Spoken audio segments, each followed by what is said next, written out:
ipinagpaliban muna ng House Quad Committee ay nakataktang na pagdinig nito sa Miyerkules kaugnay umayon ng extrajudicial killings sa Warren Dodge ng Abay Station Duterte. Sabi ni Quadcom Lead Co-Chairperson Representative Robert H. Barbers sa November 21 na itutuloy. Because of the several witnesses who wanted to give their testimony before the Quadcom, we decided that we should maybe interview them all first. Tingnan namin, sino ba yung mas credible doon?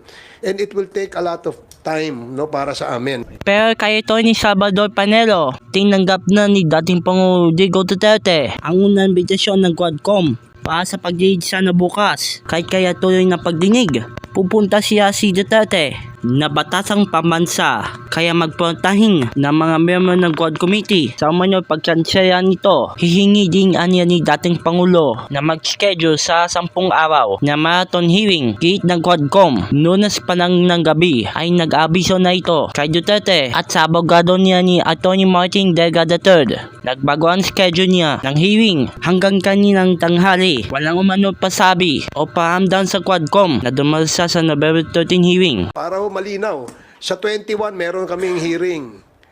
Yan ho, punta ho tayo dito. Pagkatapos ng 21, let us know kung kailan kayo pwede. Because we will schedule another Quadcom hearing on the date convenient for you, on the date na gusto ninyo, para ho mailatag natin ng maayos ang ating imbitasyon. I-formalize natin lahat kasi nga pag yung sa social media tayo nagsagutan, I think it will not be proper, no? At maliligaw po tayo, especially yan, nagpo-pronounce sila that they will be attending. It's not even coming from the president. We are governed by the rules of the committee. Iyang beses na imbitahan Quadcom si Duterte pero hindi siya dumalo dahil sa base sa sulat na abogado niya kaya nang magpahin ng dating Pangulo. Sa ikalawang sulat naman, wala nang umano tiwala si Duterte sa integridad ng Quadcom. Nagbabalak pa rin siyang pumunta para magpapansin at manggulo.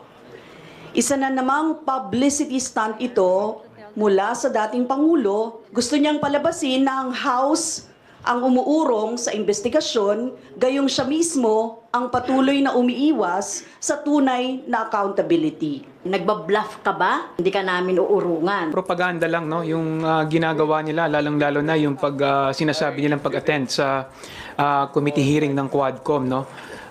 Talagang nabubudol-budol nga, no, yung ating mga mamamayan. Handa naman ang iyang kongresista na mag-abag-abag para sagutin ng mga pasahe at accommodation ng dating Pangulo sa pagdaos siya sa pagdinig. Ako po si Janelle Sibosa, may panindigan, baitang totoo lamang.